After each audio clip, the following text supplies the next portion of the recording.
It's your boy Freeze, and I'm back, and I got a surprise for y'all today. I wanted to step out of the norm and get out of the studio and sitting in the same environment.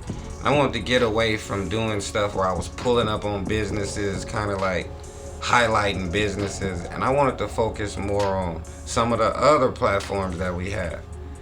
And one of the main platforms I want to focus on moving more so into the future is the FREEZTV 420, because I have some friends who are doing some exciting things, and I want to turn you guys on to everything that they're doing and show y'all how you can access these products and access everything that's going on, from information to health to just so much stuff that they have going on. But check this out. Last week, I think it was last Friday on the 20th, me and one of my friends, he hit me. He said, "Hey, bro, I got a booth over at the Cannabis Awards, and I know you know some of these guys that's performing. You should come hang out with me and just chill." So I'm like, "All right, I'll go, whatever." So I go, and I had probably the best time of the 2020s. Since about 2019 or 2018, I don't think I've had this much just chill and just relaxing and just pure, just chill. It was no agenda. It was just dope. But to just make it even better, my dude won first prize. So we went to just hang out, and we ended up taking a trophy home. So it just made it even better. Now, this person who I'm bringing on here today, he's special. He's a friend. He's a mentor, he's a little brother, he's a uncle, he's a cousin, he's a boss, he's an employee, he's a scientist, he's an electrician, he's a genius, he's a vet, he's a sniper, he's somebody who's went out of his own way to take multiple tours and go to many different places around this world to make sure we're safe here. He's just an all-around good dude. You don't meet too many people with spirit like this. So I wanted to bring you guys inside of his world. We're sitting right now inside of his laboratory.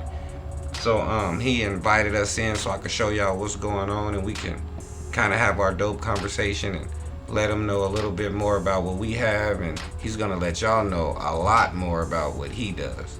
So that being said, I want y'all to help me welcome to the FREEZTV 420 show a real good friend of mine, a brother of mine, a business partner of mine, and just a great guy, my man Jefro, aka Jefro's Botanicals. How you doing, buddy? How you doing, Mr. Jarrett? I'm good.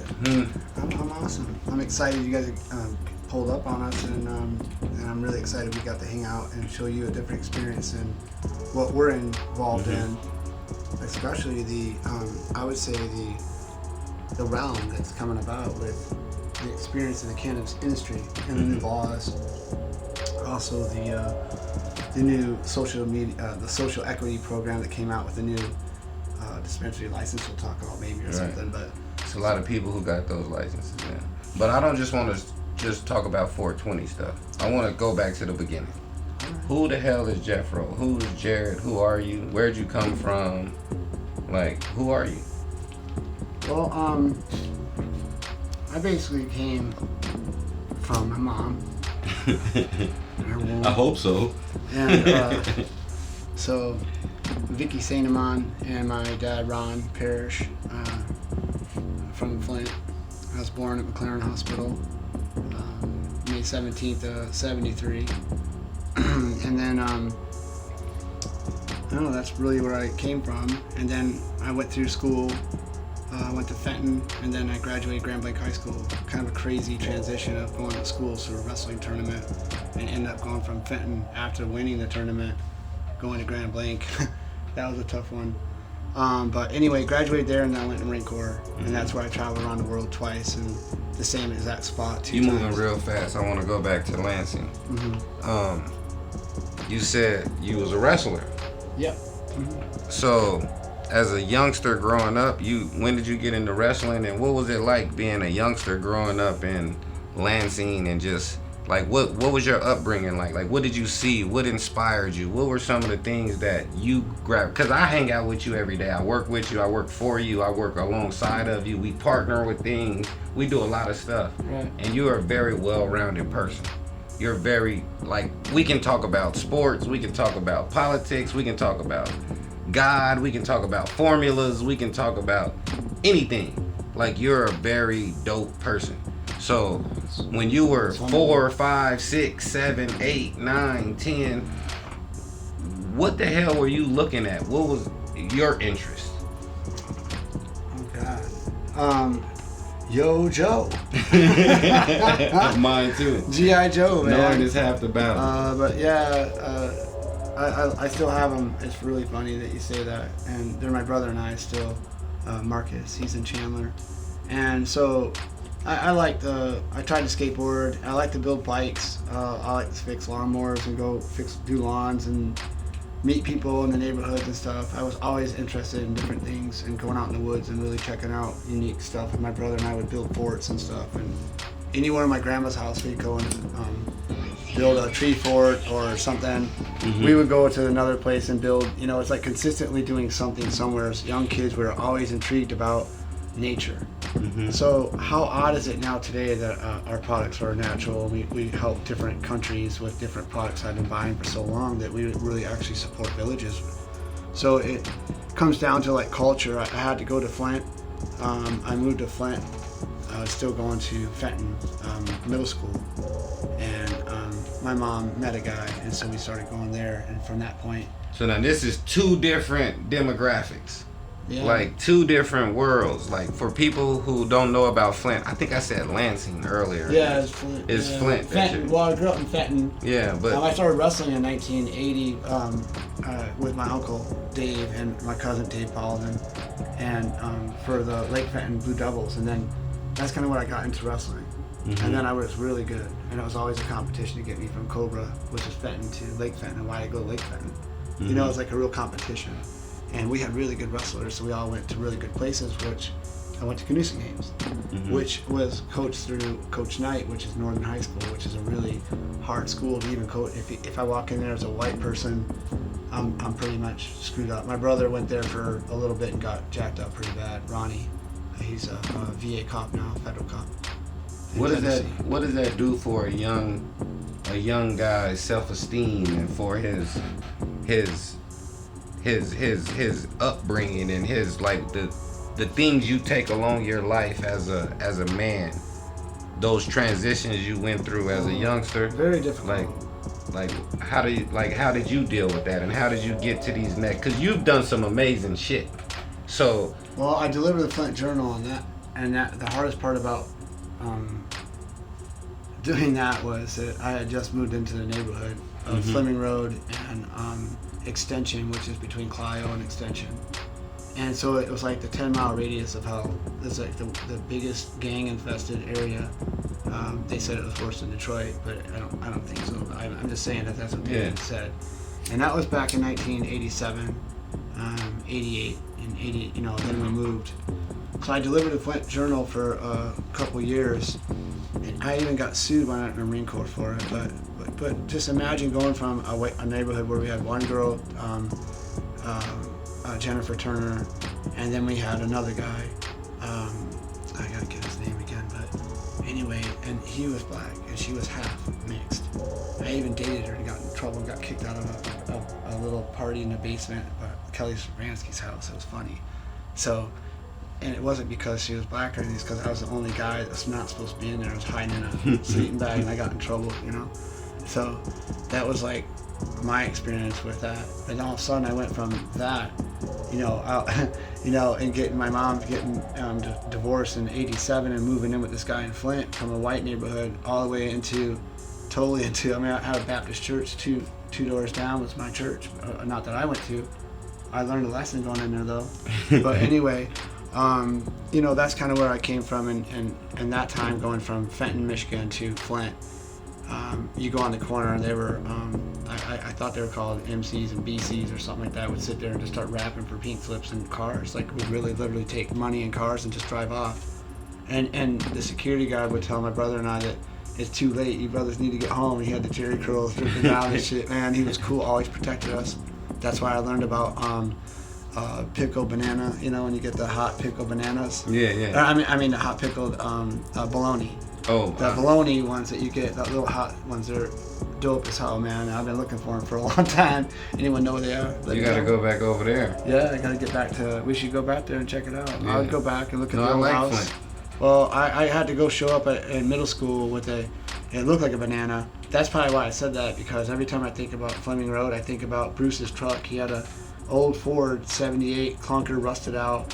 One of them was all brown like a turd, and the other one was a banana. It was like all this yellow crap with a big brown stripe down the middle, like a rotten banana, you know. And then not only that, it was like John Candy pulling up to school, and he's like, and he did it. I'm like, please pull back here, man. Please, but he don't know. He pulled right up in the middle, right in front of everybody in the entrance, and whoppa, boom, and it blew up, man. I'm just out there, and my fucking head. And you're walking away, and you thought you were safe. You thought you were safe, and wham, that day, because every day you hope your mom drives you home in the Cavalier.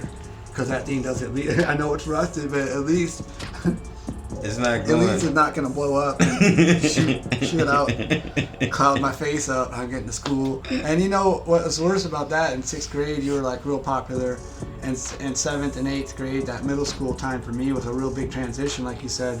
I didn't like the teacher, and the wrestling coach was my math teacher, Mr. Book, and he lived right down the road from my grandma on Apple Tree Lane. I'll never forget 14441 South Apple Tree Lane, and he lived just 3 or 4 doors down. And I always had a thing against that guy, like for some reason, but he is kind of blind, so we used to mess with him and stuff. So I kind of put it on myself because I was a bully. Yeah. So anyway, then we went into 9th grade and 10th grade, and that's when I really transitioned from the wrestling tournament, from Fenton being the wrestler and being a really good wrestler, thanks to my uncle and my family helping me stay on track, because I didn't wrestle for middle school, but then I went back to it. And then when I went over to Grand Blanc during that wrestling tournament, I was wrestling Roman Jacobs. He passed away from cancer, unfortunately. But it was a Grand Blanc Invitational, and it was my 10th grade year. I just moved. I was still at Fenton as a Friday, and my mom never told me anything. I went moving. Nope, didn't say nothing. I went to the tournament for Fenton. I went in there, and Roman Jacobs is a really good wrestler, like a national. He's badass, right? And we were the spotlight of the entire tournament, and I won 2-3. And his brother's Garrett Jacobs. He was younger, 1 year below us. So when we were wrestling in that 10th grade year, that 11th grade year, it was when it was like I became that. Hold on. After that tournament, I won. That Monday, I had to go wrestle at that other tournament. My mom said we moved to Grand Blanc. We lived right across the street in Sunset Village Apartments, right across from Grand Blanc High School. So I ended up going to school on Monday, going through school, not knowing where the hell I'm at, not one clue. I had to go to figure all this shit out on my own. My mom didn't help me do shit. Ended up going to wrestling practice at 3:30, whatever time I had to go. They fucked me up, man. They wrapped me up, duct taped me, red bellied me. I had a titty twister from Fenton, 9th grade that they already got me on from. Mike Eads got me in Fenton on 9th grade. They always red belly the new wrestlers, you know, and the freshmen. So they unfortunately got me. They hazing. Yeah, my nipples were already in that puberty stage where they're really sensitive, so they fucked me up bad. So it's never changed. He said my nipples was already sensitive. Man. I'm gonna have to hit a weed after that one. Thank you, Al Harris, for that phrase, by the way. Talk about that. No, it's good. Like, it's good to talk about these things. And it's not only good to talk about them, but it's good to let people hear you talk about them. Because there's so many people who are going through these same things right now. It's somebody right now who's sitting at home who's just like bummed out because in 10th grade they had to move to a different area and they never got their life back together. Well, one thing, it's kind of like I feel like my whole life has happened to me. Because now all of a sudden, I just left one school without saying goodbye to anybody. My mom never gave me a chance to say goodbye because I never knew I was leaving. So how rude was it for me to not know And at that time, we didn't have cell phones, man. You can't say, yeah, my phone right No, now. you had you that can't go on book. Snapchat. You had that to book roto with your mom the name. roto, yeah, the and you had to roll people's down. numbers, they Remember that one? Yeah. You were hoping they had real low numbers every time they had a phone number. Like, please, Jesus, don't have a 9 or a 0. Because you know you got to wait a minute, man. Like, motherfucker. You know, it's like, oh, Lord. So anyway, so I really had no way to really contact many people. Computers are really, really fresh. I mean, geez. So anyway, that was really impactful for me because I didn't get to meet many people until really Facebook came along. Oh, to get back reacquainted with a lot of people. A lot of people, man. It blew my mind with some people that I hit up. I had a guy, Corporal Hart, that I met when I graduated Grand Blanc. I was co-captain with Garrett Jacobs, which I thought was an honor because his brother. And so we co-captained on my senior year. I was 2-time conference champion at Grand Blanc, 135. So they wanted me to lose weight at 135. 2-time conference champion? Yeah, You junior badass, senior year, huh? yeah. I was pretty good. What was your favorite move?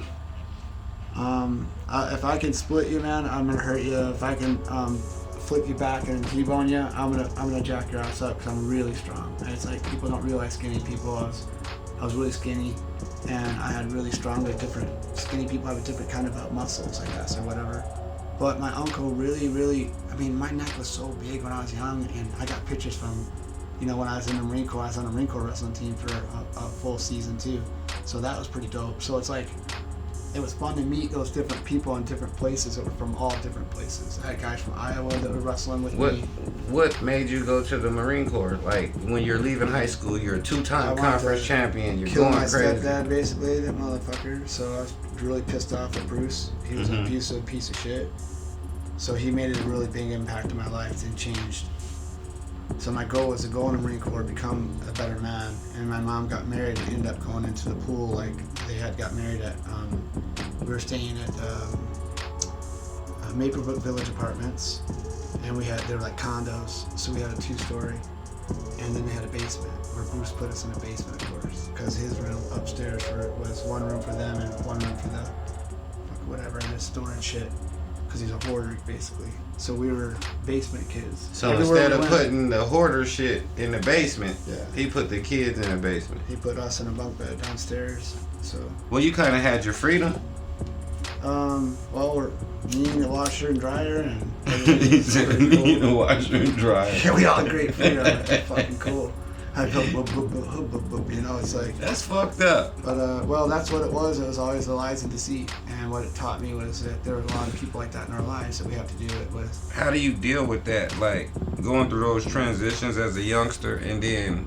Go be a Marine, or go in the Army, go in the military, and try to transition to something to give you more discipline, to understand how to deal with it.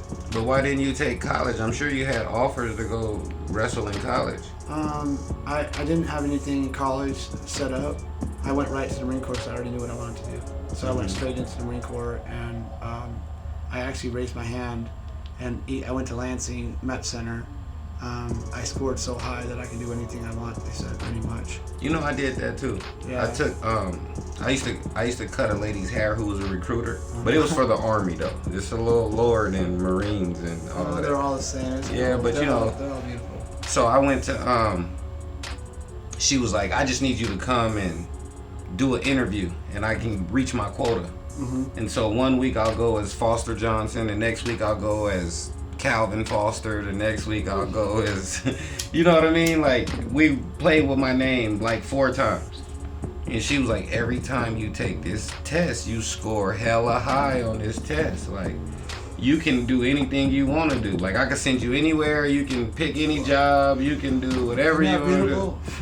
And I was like, until you're honest and you raise your hand and said I just smoked hash last night and I'm already jacked up and I just took a piss test and they're like $20,000 fine and go big time if you pop. And I'm like, I'm not gonna. I'm not even in the Marine Corps. I just did all the push-ups and pull-ups and sit-ups and shit and ran my fucking ass off to get here. It's like, I did it, man. You got me. I'm honest. I'm gonna tell the truth. And I thought that was gonna fuck me up.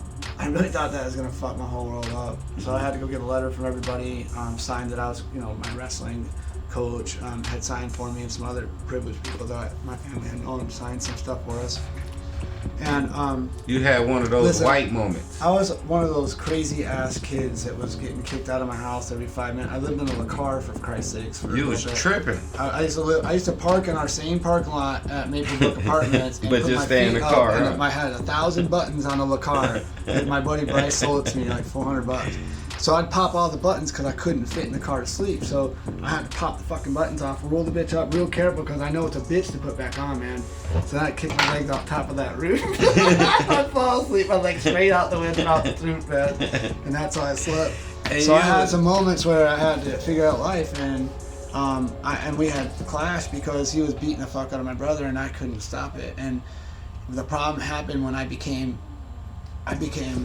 stronger from his anger and what he was trying to do to us, and his manipulation made me stronger to understand what he was doing to us. And he was pulling my mom away from us. Even today I don't talk to my mom. I haven't talked to my brother's birthday just passed. My mom's birthday is the 19th. My brother's birthday April 12th. I didn't call nobody. And my dad, I don't talk to him anymore. I'm done with people trying to prove who I have to be. I'm just going to be me. I'm going to go heal people like we talked about doing.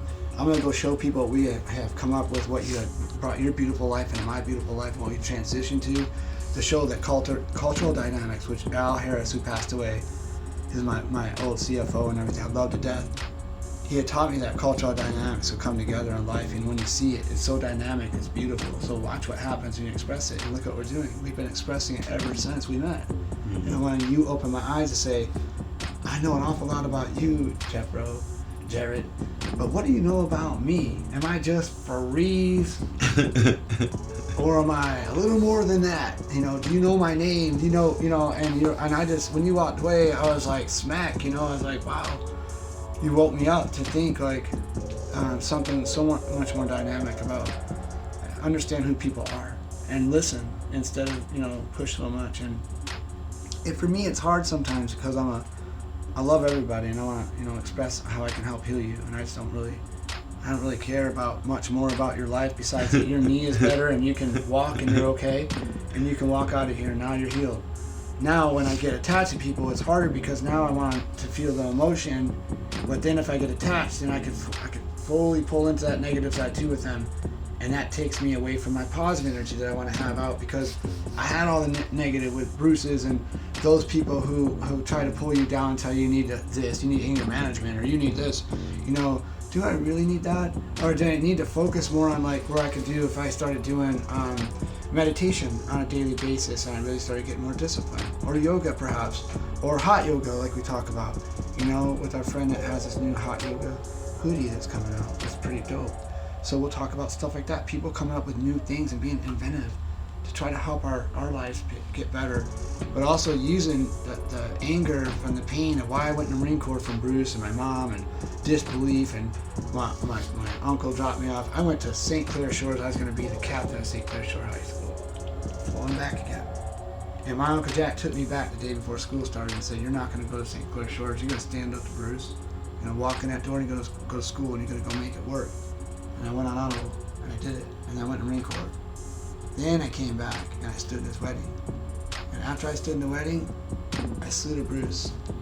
Just like that, and I dropped my hands down.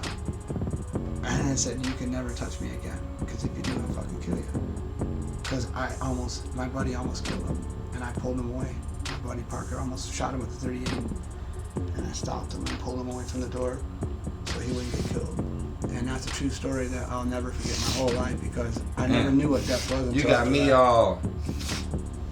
That's some crazy shit. Not only crazy shit, man. Gabe Parker was mixed between Crips and Bloods at the time, so he had some crazy gang stuff as a cousin in the middle of everybody.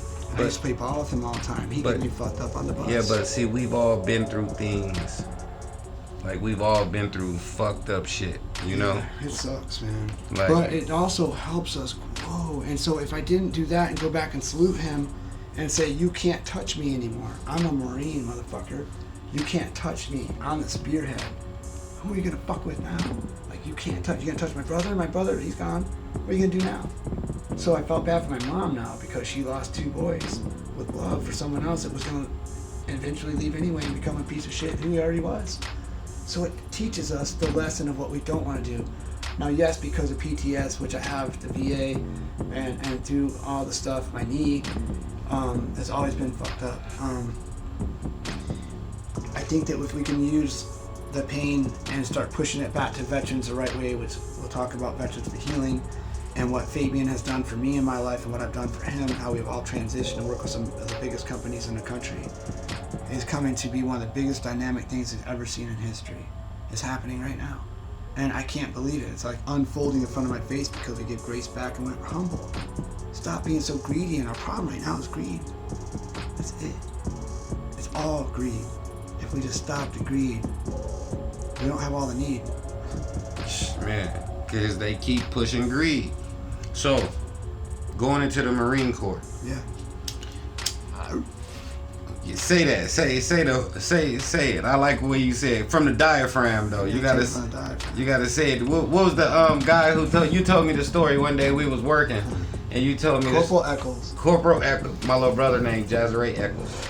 So that's why I remember the story. Yeah, Corporal Eccles. He was in at Camp Pendleton. I was stationed with 2nd Battalion 9th Marines, and I just got back from Somalia, and I just got back twice around the world. So it just took me from one point to, we hit Somalia and all that, and after we were the very first guys to land on land in Mogadishu on December 1992. Then I get back, and 10 days later I'm flying back with a brigadier general back over to Kuwait, where we actually got off of Somalia for like a 2-day jaunt or 3-day jaunt. We shot down the coast on USS Tripoli, jumped off, shot 450 rounds into Iran on accident, jumped back up on the ship, flew back on 46 and land, jump into Kuwait, take the stupid vehicles out to. How you shoot at a country on accident? That's not my problem. I'm not classified to say that. So You're just following orders. Yep, we found out we was doing the wrong thing. Everyone just said, pack it up, let's go. We were in that motherfucker and gone. I've never seen 8 guns up in that fast in my life, man. But that's the fastest round I've ever seen go off, so perfect and so beautiful. I even had a photo one time that I had one of those cameras back in the, 92 that was we get on ship, was a 35 millimeter fast speed or whatever, and you'd think it would be a piece of shit, but that was the most beautiful rocket launch with the fire coming out of it and everything off an 81 millimeter mortar, because I was 0341 millimeter mortar then. So that was my MOS, occupation scope. And as a motorman, what do you do? Well, you either are an ammo man where you have to dig your nails into the wax and peel them off and, open up the crates and get the ammo ready and prepped up. Then you got to hand that over to, the next guy. Then you got to set there's so much, but you set a base plate down.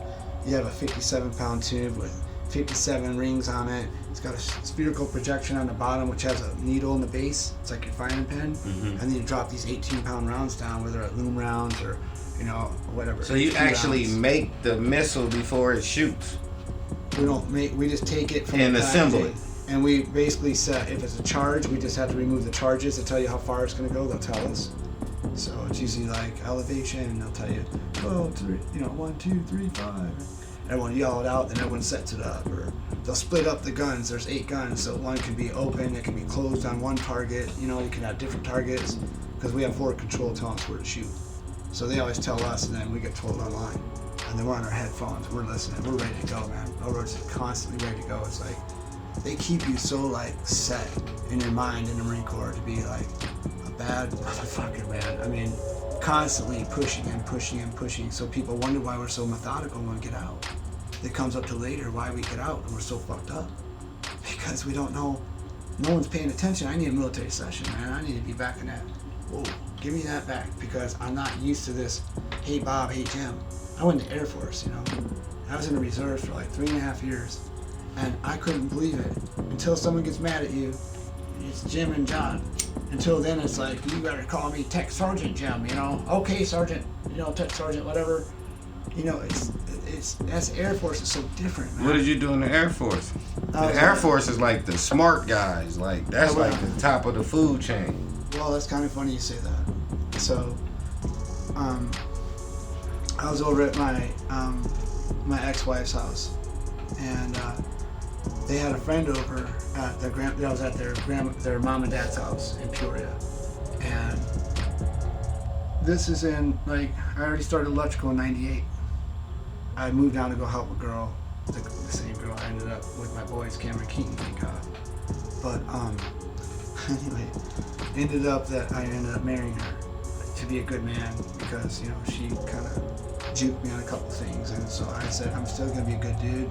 So we got married, and then ended up going up to her and the parties and stuff, and I got to meet more people, and the neighbors across the way had come over, and he was in the Air Force Reserves, and he had told me, hey, I got a program that you can jump into. It was like, what do you do now? I said, I'm an electrician, and I've been doing it for like 2 years, and I really want to know electrical more. And he goes, well, they've got generator schools and stuff you can go to, Wichita Falls, Texas. He's like, they have different programs. Why don't you just go apply?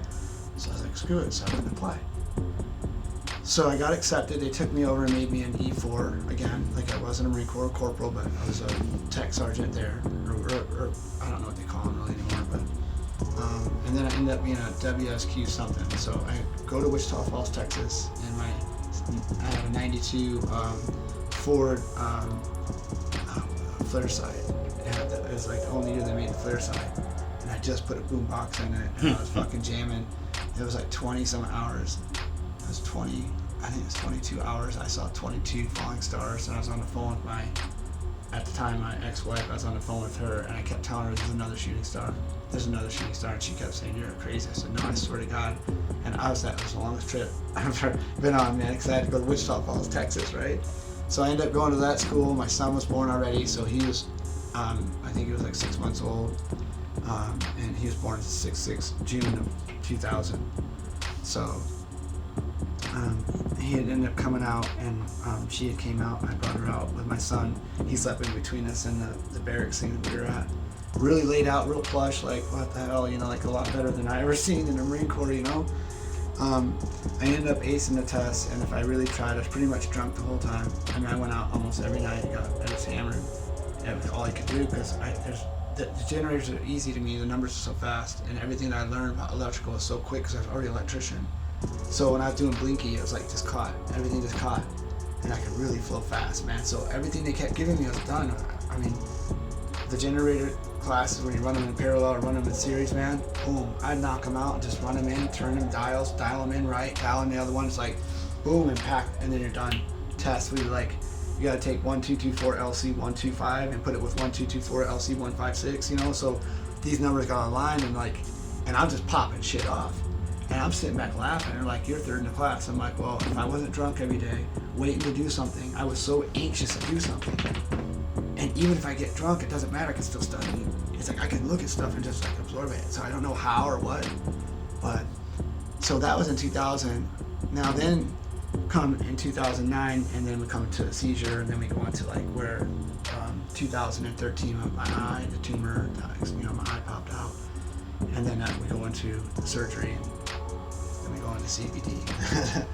And changing different people for. Now that we're getting to CBD and getting into FREEZTV 420 and what we're talking about, since we got the backstory out of the way. Right. And thank you for being open and being just, you know, candid and just laying it out. Because we have to make a better energy now, and we have to take fueled energy from the past and express it. But I also want you to talk about your eye popping out and tell that, and having the seizure and all that. That's like some deep shit. Like you went through a reset. I'm gonna tell you, when I say it, it's a little explicit, but it's just the truth. And so it was, first of all, I was married twice. So my second ex. So when I was with her, I had just met her kids.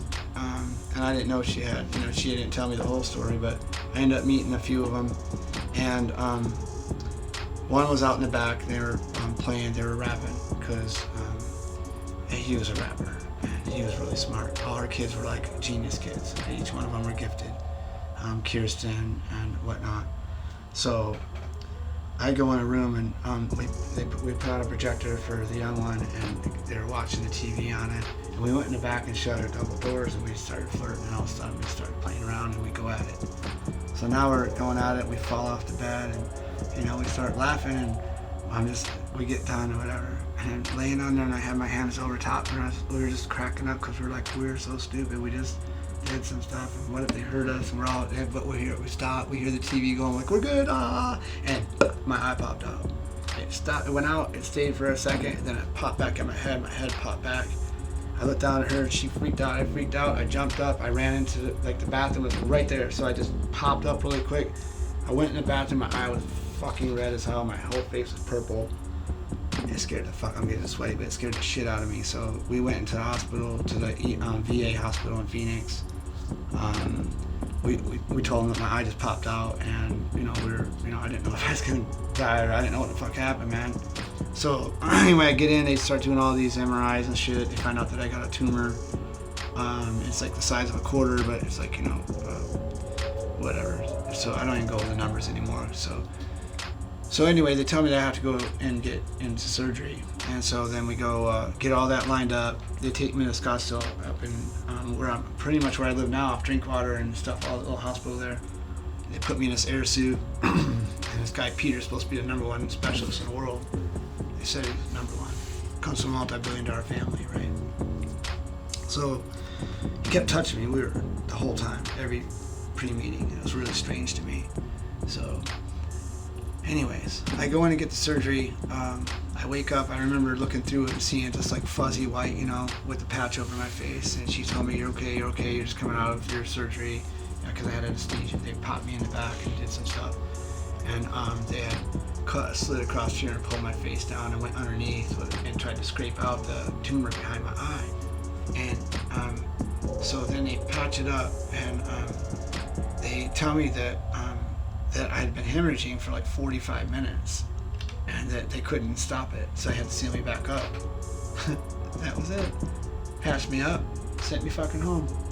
Told me to come back and for a post-op in 3 months. That was what they told me after I just now got hemorrhaged and they did this. They missed it, right, basically. So 3 months later I go back. They told me that it had grown back. They had missed 10% of it. They never told me that in my meeting. They never told me nothing. It's fucking disgusting. So 3 months later, I find out that I got another goddamn tumor because I kept on shooting tears out, like blood out of my tear duct every day. And I thought I was gonna die. Will you imagine already going through your eye popping out, and they said that you just hemorrhaged and you almost died? And now they say that any day that, I'm sorry, but they didn't get it all. We hope that we can come back. They didn't say that. Or you could die. They told me in 3 months, hey, you've been shooting that out because it came back. And it came back exactly the same size. I have both MRIs, they're identical. What is the odds of that? So I've been doing that since 2013, trying to help people. I was still married at the time. We got through that for a bit, but then I found out that she was Filipino, a little aggressive, and she had bit my lip off, and she had done I still got scratches and stuff. We went to court, settled out, did all that crap, and I learned a good lesson, and that had taught me to go over to my buddy William Pride, which is Charlie Pride's grandson. He ended up having this company, and he was printing my shirts.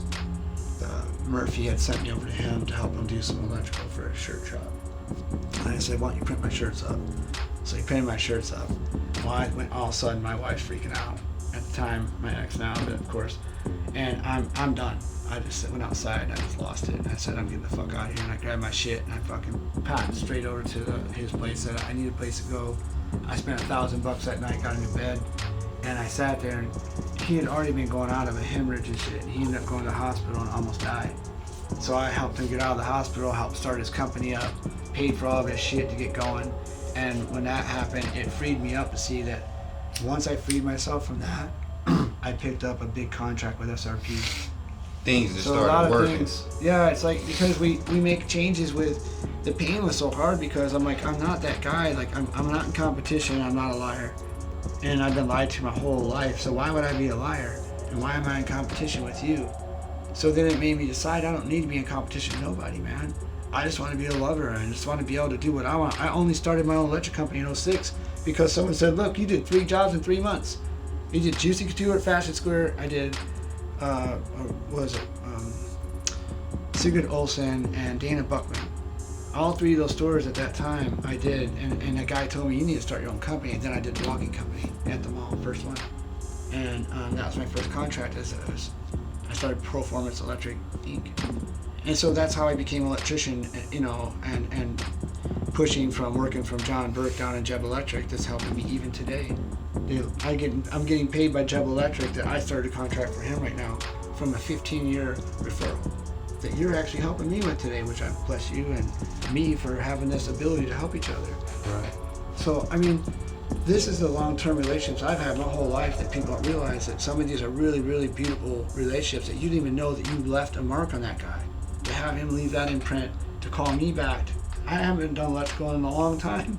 You know, here I am on this job running, you know, a really big kind of a contract right now. It's a big contract. A big deal. Yes, and it leads to multiple deals and really good contracts to get people on track and helping people out in different ways that they didn't think they could make this kind of money to help out during this hard times. The gas prices going up. Now I just gave them an increase in all their jobs right now. Some weren't even working. Some are getting money they've never made before. Some told me today when I asked, when's the last time you made this much money? I said, tell me when. Oh, I made that before I win. I said, it's been a long time, huh? And he goes, yeah, it's been a long time. I said, so now you're making it this way. How do you feel today? Like, what an impression. Here, now you're making this today. How do you feel? Now you can pay for that gas. Now you can pay for whatever. Now you can get whatever you want. Because you weren't making this. You're getting scammed by the government. Taking all your damn money. So, once you got done with electrical is a whole different thing. After you got out the hospital, that's when you had the idea to come up with this wonder drug right here. No. When did this pop up? When did you get into healing people? William Pride is the one who sent me 3 emails because he was doing my shirts for Performance Electric Inc. He put all my shirts up for me, and I'd pick them up from him, you know. And then he got sick. I told you he almost died. And then I ended up, when he got out of the hospital, I moved in with him to help him lift his company back up because the guy screwed him 12 grand. He lost all of his money while he was in the hospital getting scammed. So I helped him lift his company back up and get that going. He teamed it to P6 printing now or whatever. He ended up doing some janky shit to me, but he taught me great lessons and he helped me start CBD because I didn't know anything about it until he sent me those 3 deals. And one of them was about Charlotte's Web, another one was Imbue, which I got to meet Dan on. That came to my house. He sat on my couch, you know, and he was actually doing bad things with women. We don't want to talk about that, but I found out through, you know, through the grapevine of the girl, the ex-girlfriend. And then that woman moved to another place and is doing fabulous now. It's like if you let a butterfly fly, you know what I mean? Just let them go, let them see what they can do, because pain changed her life. And she made it, instead of a painful life, she made it a lesson that will never happen again. And she now is on a great path with great people. That's what I like to see what happens when we come from these pains. And that's what brought me into, basically pain brought me into that environment to meet him. Also learning about CBD. And then, so I started going to Harvest and getting this company called CBD Wellness. So I started buying big tins of it. And then one day my grandma, or my Aunt Linda and my Aunt Kayla are coming across town. They're like, we're in town, so we get together with my brother and my kids and stuff like that, meet my Aunt Linda and them at PF Chang's, get done. They go to my place and I have all these bottles of this CBD Wellness, these white jars of CBD on the corner of my house and when I lived in Verado. And she's like, Jared, what are those? I said, well, that's CBD. And I had to explain cannabidiol to her and how I could help her and what I've been doing. I've been basically giving away to people, some for $10, and I paid $20. I didn't even ask for a discount, so I started getting smart. So I give my aunt a thing of it to try. They both one put it on their knee, the other one put it on their shoulder. Oh, you know my shoulder, all from Michigan, right? My Aunt Linda's from St. Clair Shores, my Aunt Gail's from Fenton. So they're on their trip around the Grand Canyon and stuff. We'll be back around here maybe, or we're just gonna shoot across. We don't know. So they're on the old hags and going for a little cruise. Oh boy. So the next day I get a call, and it's my Aunt Linda and Aunt Gail, and this is CBD from them, right? Their company. And she says, I don't know what you did, but golly, my knee sure feels wonderful. Then you hear my aunt on the other side. She goes, well, my shoulder feels great. Send us 3 bottles each to our houses. So, shoot, I shipped off the same bottles they had on the counter. Yeah. I just shipped it right off to each of my aunts, and they both got the bottles. And So I went to go get another bottle one time, and as I was getting the bottles, I had a whole bunch of them, and this lady was standing there, and I was getting ready to walk out the door, and she says, she's like, do you buy a lot of these? And then I said, yeah. I said, I'm learning about CBD, and it's helping, so I want everyone to have it. And she goes, well, the people are making that right now.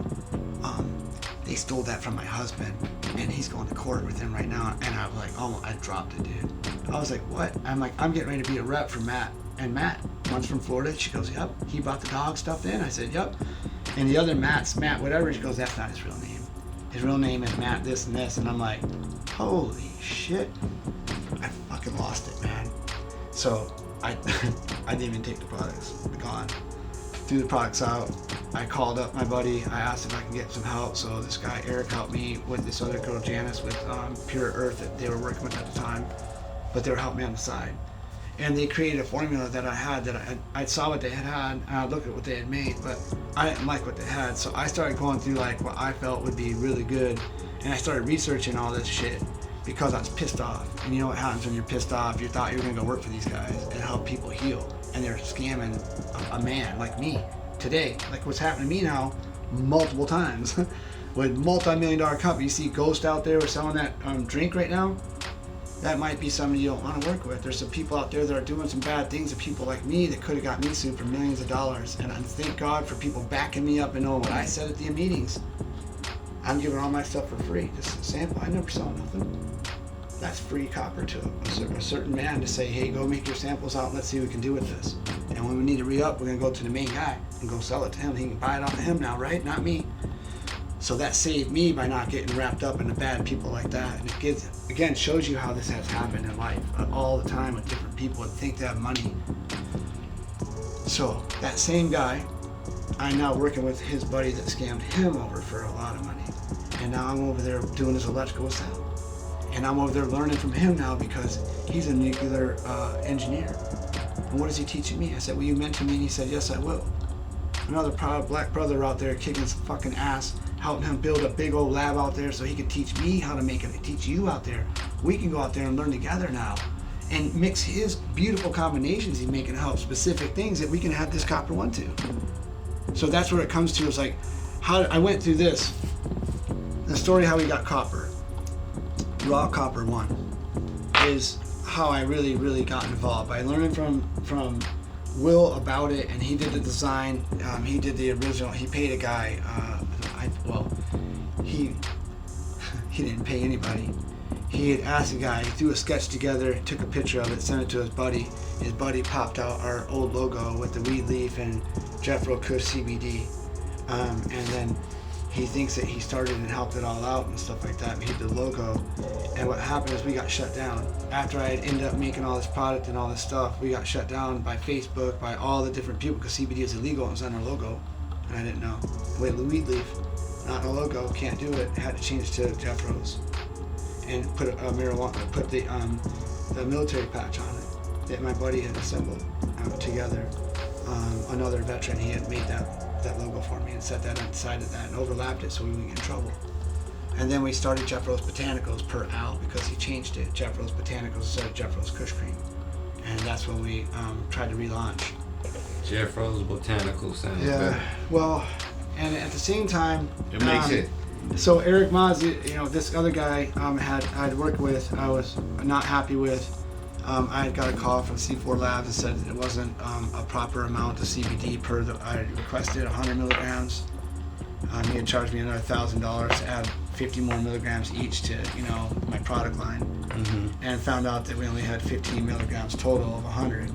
So my buddy just flew in. I hadn't seen in 20 some years from the Marine Corps that we were all served together with in Weapons Company 29 when I first got to the Marine Corps. He's out here. I took my kids all to a big concert with Amigos and Future. I got VIP passes with Michelle Tucker. She got me my son still has the Triangle pass to go meet Future and everyone in the back.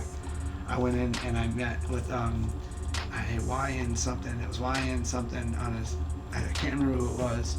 He had big fat braids and he had this ugly ass white chick that had these stupid braids and had these other chicks around. They're all, but she just had, I was trying to open my tin, but damn, I couldn't get it open. So I started to gnaw it and pop it so I could get the plastic off of it to get my old silver tins that had the big fat labels that are on the wall over there.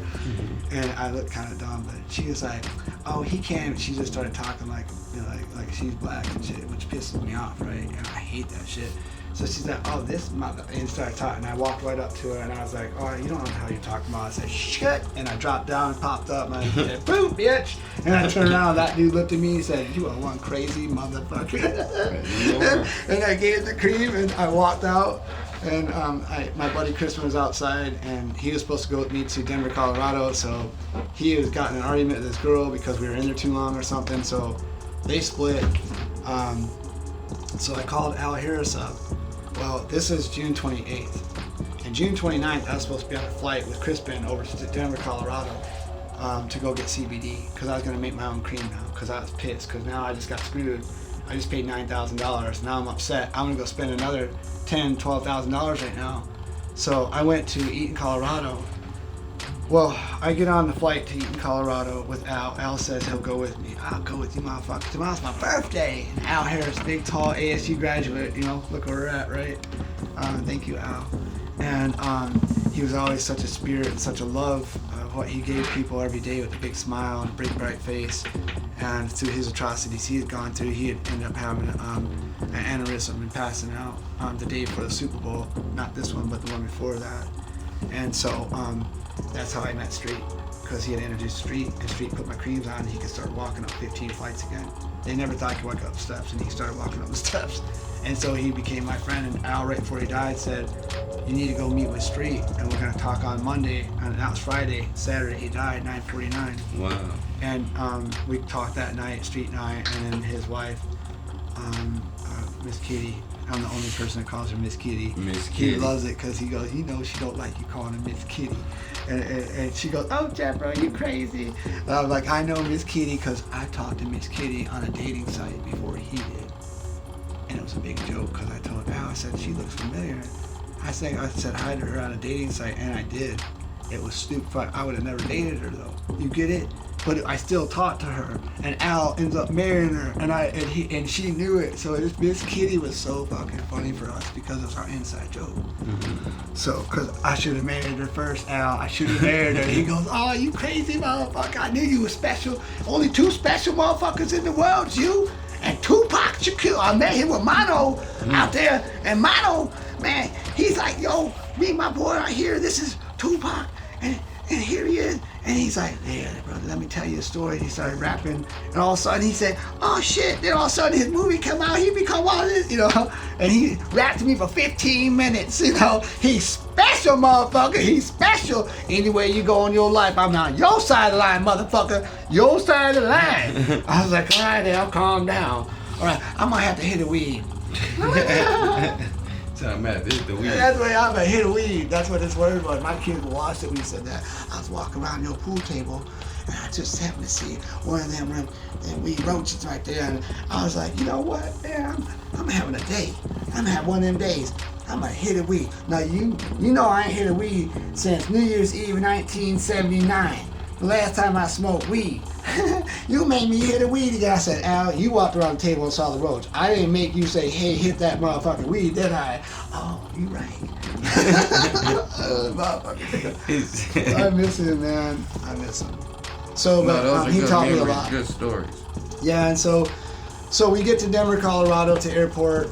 I had to get over to Advantage rental car, or no, I had to go get a rental car. We didn't have a rental car yet.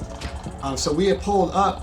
We had to go through the gate, and Al, was all excited because I had never been to Denver. He had never been there, so we're going up these steps. All of a sudden, it's like the steps just, poof, they disappear. Nobody's on the steps.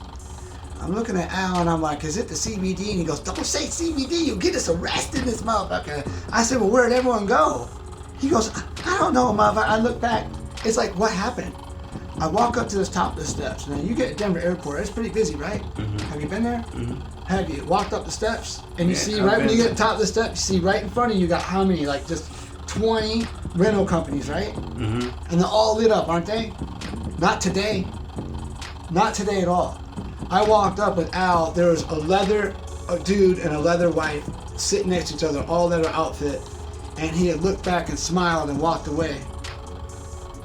I walked up to the lady and I told her she had new teeth. I could tell she had caps and something happened. I said, yeah, beautiful smile. She said, thank you very much. And I said, where are all the other rental companies? You're the only one open. She goes, they must all be on lunch. Do you hear this, man?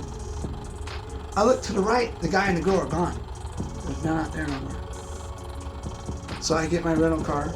I go out to the thing. I have the old lady sitting out there. She asked me to take her bags when the bus got there. I said, of course.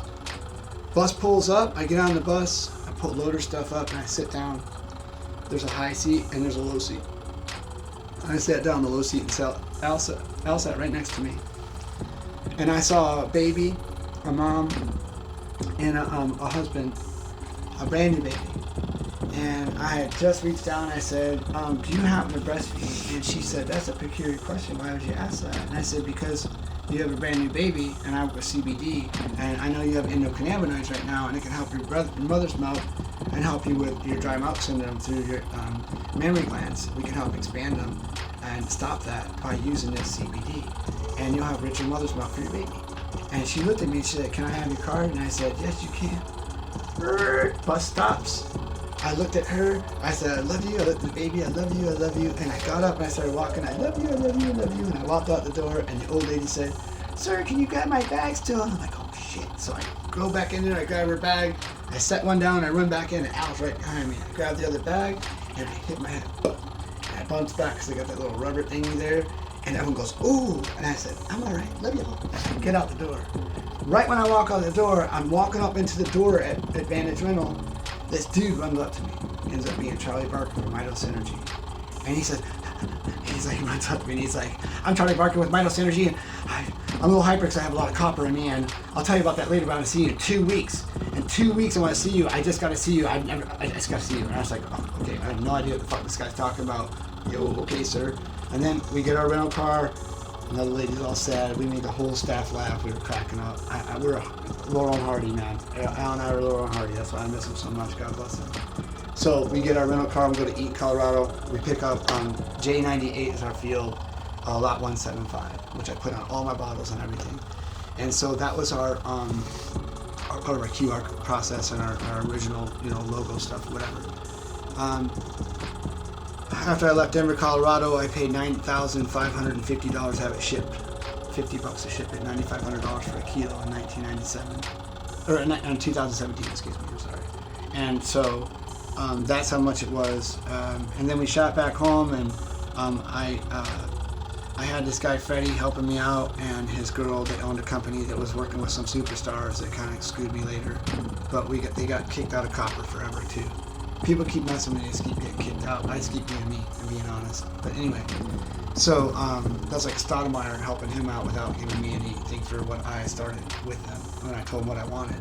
So when I tell you something I want, that's mine. So, and I'm too nice, they say I give stuff away, so why would they want to give me anything that's mine? And it doesn't make sense to me. So it pissed me off.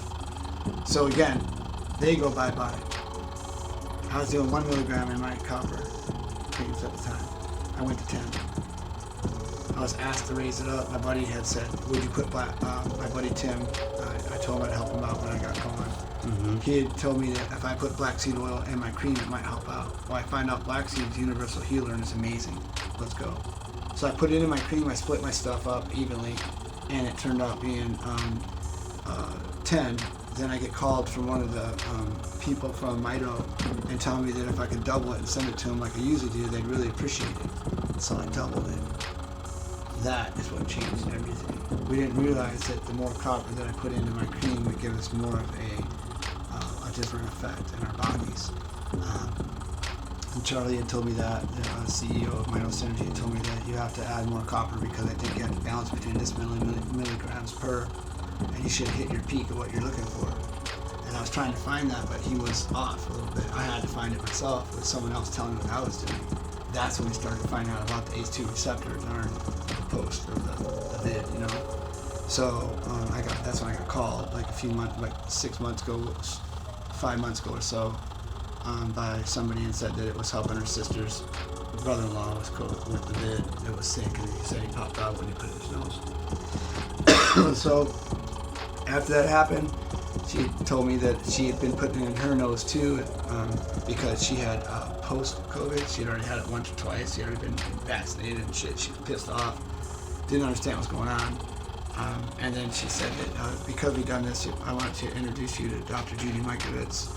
So then find out that Dr. Judy Mikovits was here. I ended up going meeting her, gave her 20 samples. 2 months later, I get a call from her on our group text with her and my other friend, and said that it was a miracle cream, and it's healed every single person she's touched. She has 5 books out right now, and Pandemic's one of them. And she wanted to put me on her website and all that stuff and say that she doesn't know what I'm doing, but I told her it's a copper one with the cream and CBD, and my cream is not just any cream. It's I made this off of what I thought should have been in it, and every time I did the drops I wasn't thinking about anything but like how it feel if I put it in there for me. And so I ended up going to Walmart because I wanted a board, because I'm tired of writing on these small whiteboards. I've had this whiteboard forever since Al. I never get rid of it. And so I went and got that 2-foot roller that you can wipe for your kids. You can paint on it and stuff, get it wet, and it can dry. Mm-hmm. And I rolled it across my board twice. I stuck it across the board and I said, you guys go put your thoughts on it or whatever. I'm going to do it. So I put Sir Mix-a-Lot in quotes.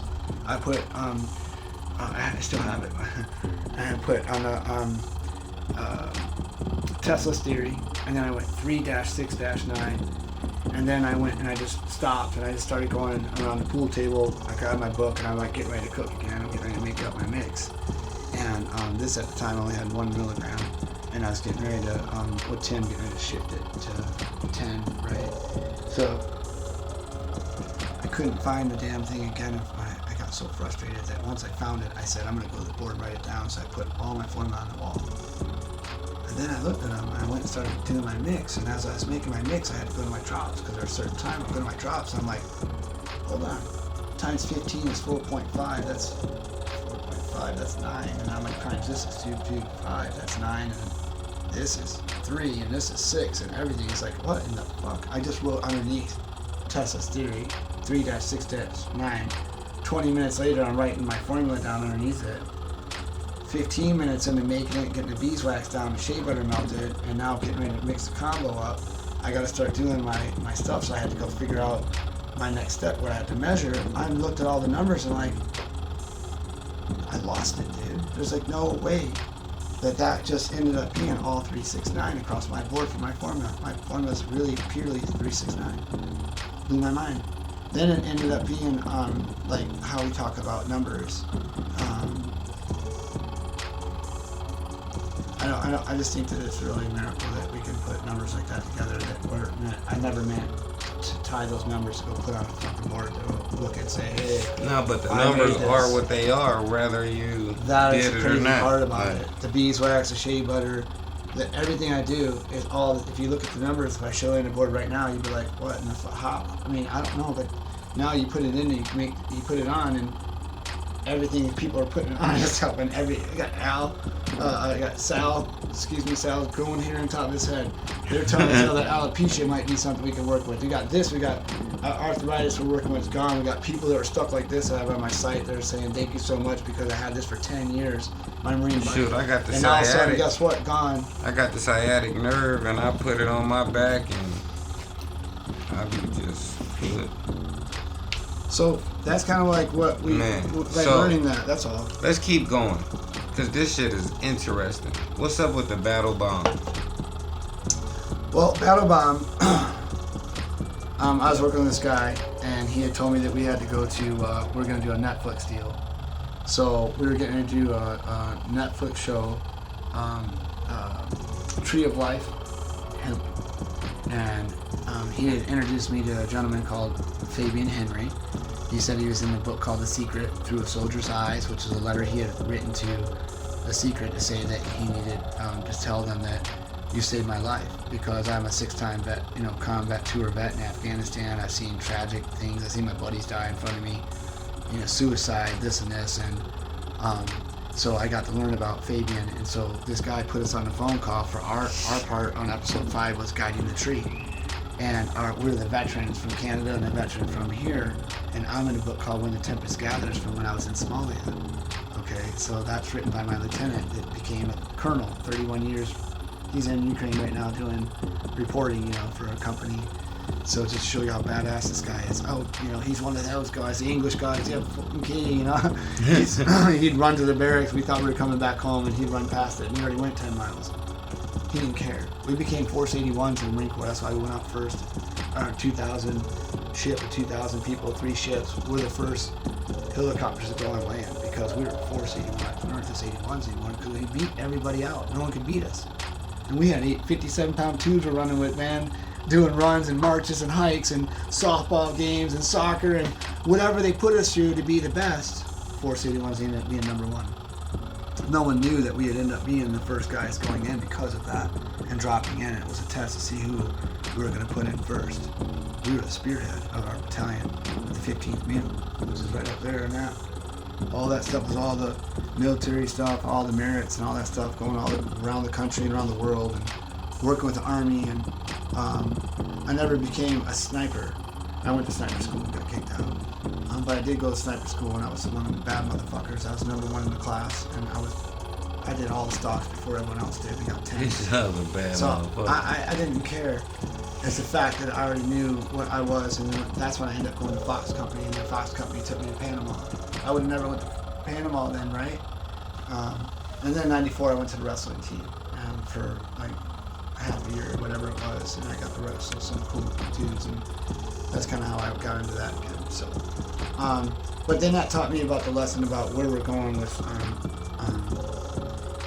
all this jazz. With this health stuff. Yes. Cause so the Battle Balm is more so a ointment. It's the same cream, and all I did was put a new logo on it. And I'm sorry I got off on that. So Fabian Henry runs Veterans for Healing, which is 4 healing.com. And that's the Canadian side. It's in Nova Scotia, where they have 130 acres to do a 4-pillar system to help veterans understand what it's like. They are going through traumas and stop this Vet 22 going on right now. Some places their ratios are different in Canada because they don't have as many soldiers, but their ratio's higher per capita, per soldier, per, you know what I mean? So it's really sad what they're seeing, what they're trying to do. So we didn't end up doing Netflix when I met Fabian, and when Fabian had told me what my creams, I sent it out to him, they loved it. So he said, can we make our own cream? And he said, I want to partner with you, give you 50% of what we're going to do here. So he brought me into thinking about a battle box. And I said, what about the battle box? And he said, that's badass, but not right now. I got to get a clinic going. I said, okay, how about battle cream or battle balm or battle salve or something? He's like, battle balm sounds badass. I'm like, you like battle balm then? He's like, fuck yeah. So boom, I put the battle balm logo. I went in, I was in the Canusa games I told you, remember? Mm-hmm. So I'm actually getting information back from Canusa games right now from 20, 30 years ago when I was there in 1984, 83. I was in the Canusa games. They're giving me all my information back when I was there, show me pictures, what I won, what I wrestled in, so I can get like my past. I forget. I don't remember all that stuff. So anyway, I took their logo of the USA and Canada, where they have the sway in it, and I stacked it on top of Veterans for Healing's logo, and made that the global logo now for Veterans for Healing for both of us. So they have the Canadian logo, and we have the global logo, and that's going to go to all of the Veterans for Healings around the United States and stuff now, and around the different countries. That's so dope. Yeah, and I did that I used some online thing, but anyways. No, that's amazing. It's called Upwork, I think it was. Just what you do for the veterans and for healing people, and just how real it is. How, like, I've met so many people through you who have all been healed or some type of. I watched you give away about 500 of these the other day, and people was just begging for them. Just you got to the point to where you was like, I'm not giving no more away. Like it was just, I don't know, it's fucking crack. Listen, it makes me So feel what was good. it like? What did it feel like winning this award? For your bomb. I really didn't think I was gonna win anything because I had a bunch of people that had come up, like Sour D and Turkey Tammy and Rita and all these different friends of mine. You got that? I love Ghost Flower Girl. They're all like, to me, they're all. I took a picture the other day that. And let's set your trophy right there. Why are you talking about it? Well, I took this trophy and put it over top of a box that I got from Ghost Flower Girl. Darling and her mom. She brought her mom over here about a year and a week ago, she said. It's like when they sat here the other day, it's like it's been exactly a year. And they're like, how funny is it we're sitting here now? It's been a year since my mom sat here. She came here in all sweats. Her hair was all dangly. She looked like crap. She was just not, looking good. And then all of a sudden you give her the capsules. We haven't even talked about those. And you give her the cream. All of a sudden she's getting a divorce. She's going on trips to Mexico. She's all freaking out. She's having sex. She's freaking going crazy, man. She's like, I don't want to talk about it. Well, she brought a box back a week ago, and I laid all the box back, and I put this on top of it. And whenever we got this, I put this on top of that box, and on that right after I got back the next day, and I took a picture flat down to show that that's all the cream she bought for me for a year, from just her, not including her mom. That was just her creams, and we filled it and the bottom, and I just took a picture to show like she's like one of those people that can't get out of bed unless she puts cream on. But I didn't realize that I was seriously like helping that person really get out of bed. Some good ones that you can see is the people that say they don't believe in CBD, and they don't understand that we're different. We're not just CBD. We're CBD and copper one, and we're a whole different animal coming down to helping human people, or human beings and animals. I mean, I work with animals too, so. There's a lot of different things we can talk about, how we can go back and hit the neurological, the neurons, going through your central nervous system, starting from the bottom of the cerebellum and working down and out and helping people that way and teaching them how to wake up, their system. It always starts up here when you wake up. You start massaging the back of your neck, and all of a sudden you start to feel a lot better, a lot more open than you were if you just laid there and didn't do nothing. So when you teach people how to help themselves, they can help themselves grow and help themselves be more healed and help their family teach them what I taught them. That's dope. Yeah. You're a good guy. Well, we gotta be. That's what we're here for, right? Yeah. I want to meet your sergeant from the Marines who was whooping your ass. So like Sergeant Clack. He's my best buddy. He's pissed I didn't go to the reunion. He was whooping your ass. He got you on point. He made me point man. How do you say that? Point man. And Adam left. Put you right on the point to get your ass killed first. No, the guy ran from point in Somalia. Yeah, the person who's on point. Don't Adam you get killed first? Yeah, you're pretty much first. So he said, "Send him on point," and I watched him run by, and right when he ran by, I said, "You pussy," and he ran by me. He got jacked up that night. They made him dig a big old graveyard, and guess what? Him and another guy, this other guy, I can't remember his name. I think it was Martin or Martinez. But he jumped out with a saw out of that, and when he jumped out, he forgot to put it on the safe, and his saw took off and shot straight up the wall, and Sergeant Clack just jumped out of the truck and went right up the side of the ramp, up, right next to his arm. It would have killed him. So he ended up digging that trench too. I went out there to help, and I helped him dig the trench. Just to show you, I took point for that son of a bitch. And now I'm going to say I'm sorry, but he did take his life. So it really pissed me off my whole life that guy did that to me, because that was his job. It became my job because we'll do whatever we're told to do. But it wasn't my job. My job is following what my suit behind where I was set at. And he put us in a position. And then right after that, every day we were patrolling. Every fucking day, man. Non-stop, because it's guerrilla warfare and we don't know where they're coming from, so we went into Somalia, dude. We thought that was just going to be, like we were worse than Vietnam. They told us they brainwashed us to walk into that thing, think we're going to fucking die. I ended up being the first guy to step out on a helicopter because my other buddy broke his foot. He broke his foot. Sent him back on the ship, pulled him back on, jumped out, set a perimeter. I sat in an H pit with Hank Martinez. Our first night there too, on December 9th. And I almost took out a lot of people. It was really disgusting of how we heard reports and what we were hearing. It's not all what you think it is. Read When the Tempest Gathers and why he wrote the book. That's about the reason why we have greed and where war's coming from, really. think about war, what goes up? Lead, right? Brass, ammo. All the ammo goes up. All steel goes up. I mean, all the rich get rich. Halliburton's getting more clothes pressed out that don't work for anybody. You said it don't work. Yeah, you get clothes. Halliburton on everything. Yeah, and you go out there to Halliburton, they don't get bid against anybody. Yeah, because they already got the contract. It's not fair. It's against law. We need to make that shit out of hemp. Anyway. So, like, in the future, what type of ventures do you have? Like, what you trying to do now? What's next? Well, we started Veterans for Healing. So that's really big because now we're sistered with Veterans for Healing and Nova Scotia with Fabian. Fabian's out here with our company now. And then we have Giovanni with Danks and CB Danks that we have going on. Hopefully we'll see him later tonight. So Danks and I got together too. My buddy Weed Perfect introduced us to start helping him out with. Shout out Weed Perfect. Weed Perfect rolls the best blunts in the world. He rolls them for all the celebrities. He's a celebrity blunt roller. Look him up, Weed Perfect. And Danks, that's another name drop.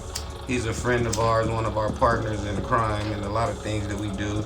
And I wouldn't say crime, let's say partners in business. He has one of the dopest pre-roll lines that's even out there. He partners with local artists all over the United States in different small communities, and he has a dope situation. So look up Danks. Make sure y'all tap in. I think it's D-A-N with 2 X's. And it's D-A-N XX. Yeah, Danks. Yep, XX. Yeah. And then Weed Perfect is just Weed Perfect. Yeah, we don't have nothing for Weed Perfect because he got shut down at like a lot of followers. But he is definitely someone you can get a hold of us and DM us, and we can get you information. If you want to get something custom rolled, man, that guy can do it. He's done the shoes for Hempel Farms. He made a shoe out of that because Hempel Farms has a shoe line now made out of hemp. And then the other day you guys were smoking he did a witch from a circle. That guy from with Adam Sandler. What's that? Dante, Peter Dante. What's his name? That guy, that crazy guy that's on all his movies, Adam Sandler's. I'm not familiar. Well, they did a witch. But I know he makes crazy blunts for everybody. They're amazing, and he takes a lot of time and makes some really dope ass ones, man. He always has good weed in him too. So yeah, that's pretty much it. I'm working on. So you're just partnering with a lot of brands and making shit pop. Yeah. Well, we had started AZ Rent-A-Car.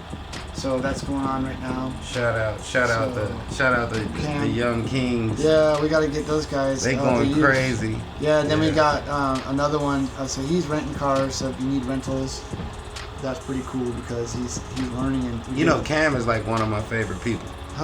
Like for real. Like I have maybe about 10 little youngsters that I like, and he's one of those 10. Like he's gonna be a great guy in the future. He's gonna be amazing CEO.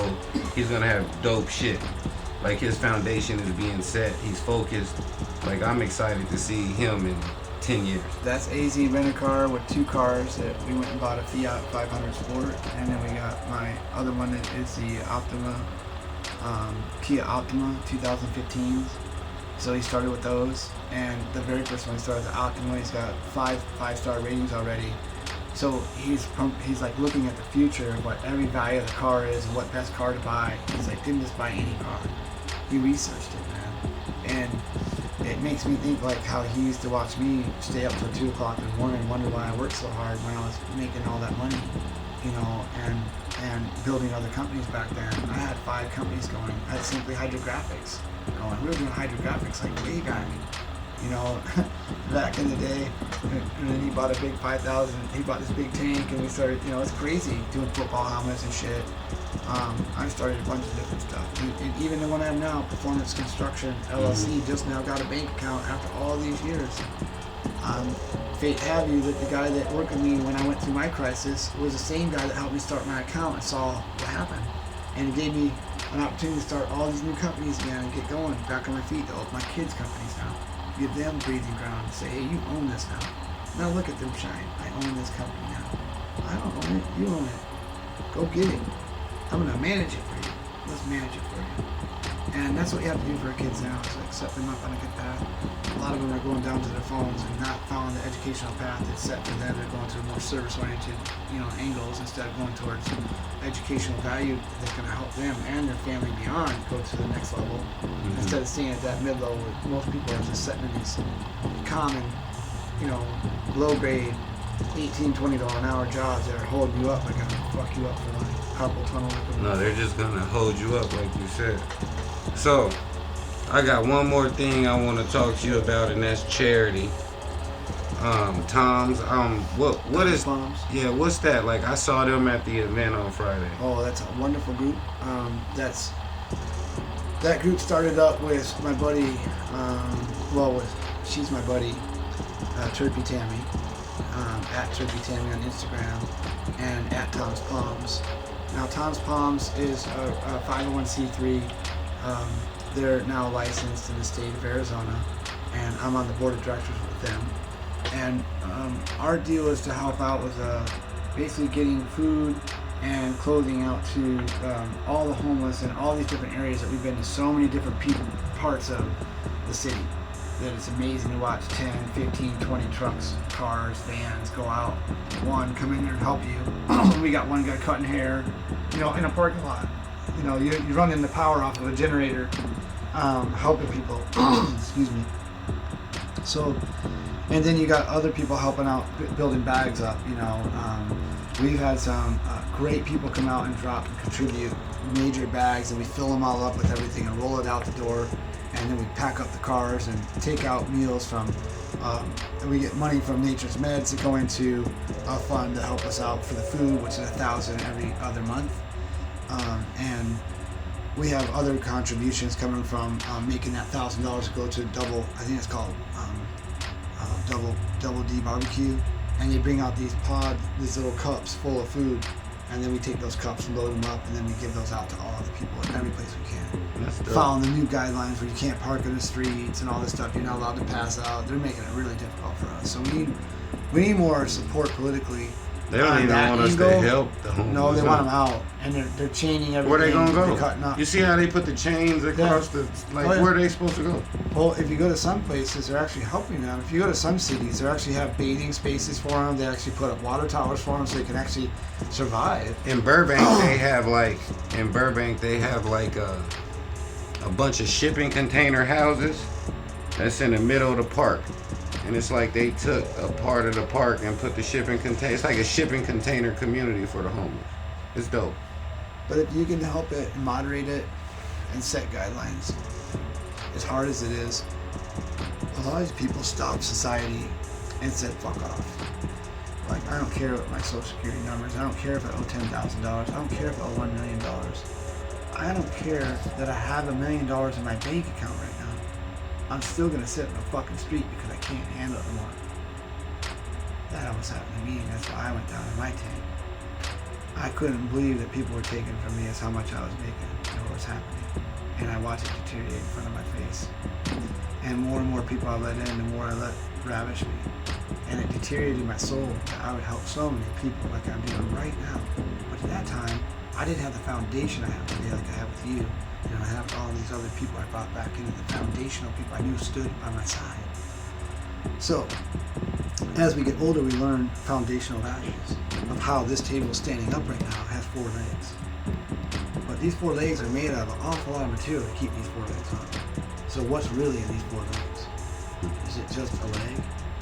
You know what I mean? Mm-hmm. You have to look at it like, what is it really, Because if I take that leg apart right now and unscrew it, I'm going to see a lot of material in there and a lot of different things come together. There's glue in there, there's laminate, there's a peg in the bottom.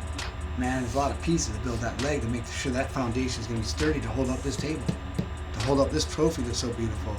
Thank you to the Phoenix Cannabis Music Awards Festival. I like how you brought it back to the cannabis. But where are we going in the future? What are we doing now? So before we get out of here, what's your social media? Social media is at Jefro's Botanicals and at CBD Copper. And then we have veteransforhealing.org. This is going to be our fundamental standpoint where we're getting ready to go get property. So we're looking at property right now in Oregon, near Medford, which is a school. We have 6,000 pounds of marijuana to give away right now in California that I need to get that formulated for right now to go to veterans ASAP. Over 1,000 pounds I can have tomorrow. We can have all rolled and have pre-rolls going out. We have nsurcoins.com, which is our crypto coin going into Allied Health. We're working with Allied Health right now. Caleb, thank you very much, sir. Peter Orr, thank you very much. Fabian, we're all the core group right here. We also have a member of NSUR coming on board, Veterans for Healing, which is their baseline. It's basically taking a card, and it's going to be the future. And that card is going to be like 35,000 locations and discounts for veterans to get discounts on.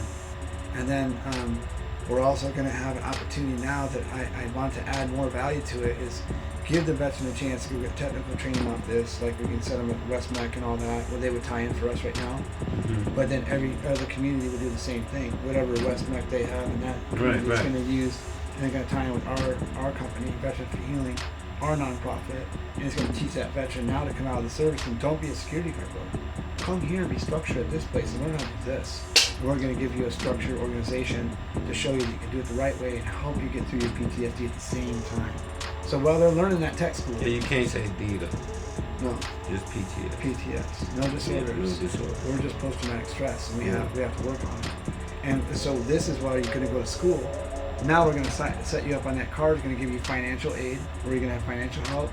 We're just going to teach you how to do your books, because I didn't know how I went bankrupt 6 months when I got out at 22 years old, because no one taught me finances. I was too busy fighting. I was just going out fighting, traveling the country. Shooting. Or listen, or really, it wasn't really fighting all the time. Come on, man. It was really training. Most of your Marine Corps time is training. Unless you're out there every day, like when the guys were going to Afghanistan, God bless them all, and all these other wars. Yes, they would have their time where they're there constantly, but that's a small percent of the Marines. There's 250,000 Marines constantly. How many were in Afghanistan? How many were out at the different bases around the world? So I just want to say that it's those times that are the traumas that are the pain that bring us to going in and stretching out now from Canada to here and putting a message, hey, we have 4 pillars working in Canada. It can work for you too, because they're human just like us. So let's take that and let's modify. What can we modify in a program that's already working? Nothing. We take the program and emulate the program here and just run that program. Right. And that's all we're trying to do. It ain't broke, don't fix it. Yeah, so we're putting a website back up. That's getting built right now. We got that going. So basically it's setting that up, and through that website. If there's a veteran watching this right now, a young kid, older person, just someone that's a veteran that might have all of their benefits, that might not have their benefits, that might know we set all that up on the card. The card has benefit factors where we. But how do they reach you? Do they just hit you at Jefro's Botanicals, or how do they reach you? Info at veteransforhealing.org. Info at all spelled out. Info at veteransforhealing.org. That'll go right to my email, and I can set you directly up with Fabian. If you're in Canada, you can get help over there in Westover, which is Nova Scotia. And that's my buddy Fabian and our crew, Vincent Campbell, and all these other gentlemen that are out there really trying to help out. We're getting ready to launch a song called Find Your Strain. Mm-hmm. And I help that with it's songs, singing songs of soldiers, right? Songs of soldiers. So we did that with Fabian. You think you got bars too? You be sending me, bro. This dude be, yo, check this out. I'll wake up. I gotta leave the house really early in the morning to make it to work an hour late. So look, that's how far I live from the site though. That's literally. So anyways, when I'm driving, I have like an hour and 30-minute drive in the morning. Bro will be texting me verses. He'll be writing bars like, check this out. He was like, it just was on my mind. Like, bro, like you, I need to publish these songs. So then one day he hit me and he was like, I'm about to write a song with some veterans. So he just left us at work and dipped to go write a song. I said, whoa, this shit is cool, but it's really dope. Like the things that you do, but the things that you do though, is like, it's cool. Like not only for money and taking care of your people, but like you've created a wonder drug that heals people. So if they want to, before I do my breakdown and we wrap this up, Where do the people get this cream if they want it right now? Is it available? Locally, you can get it here at 610 West Broadway Road, number 116, Tempe, Arizona 85282. You can call us at 480-980-5205 for either botanical creams or for Veterans for Healing. And if you want to go online, you can go to www.jefrosbotanicals.com. Jefrosbotanicals.com. And I'm Jefro Kush. I've learned how to make something out of frustration, out of not wanting to follow the system, out of breaking the rules, out of God bringing us together at the right time for right people at the right moment. And at moments like this are beautiful because we got to create something from people trying to act like they have it all together. This is something that's gonna live way longer than you, brother. Yes, sir. This will be here for, so you know. I truly hope so, man. Because I hope you didn't give away too much of your form. Well, you didn't tell them much of the secrets. You just told them it's 369.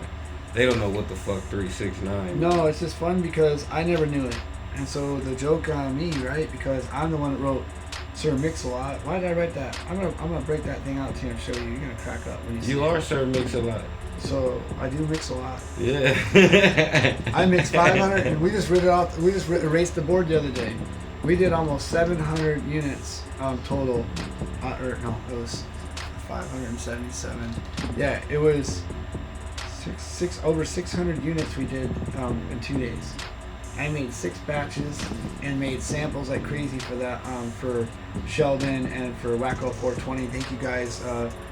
By the way, I gotta tell you, we were asked to come out to the next one because they said that we had such a busy booth and that they were so excited how we treated everybody. Everyone gave us compliments to the awards, to Sheldon and to Wacko 420, that they had offered us to come out to Las Vegas Cannabis Music Awards Festival. And they also asked me if I could put my cream in because it's already done there, but if they could offer to take my cream and put them in the Orange County Cannabis Music Award Festival everywhere. So we on tour. So we're going on tour. Yeah, and then I want to talk. We need some strippers. We're gonna talk about something else. We need some dancers. We need some backup dancers.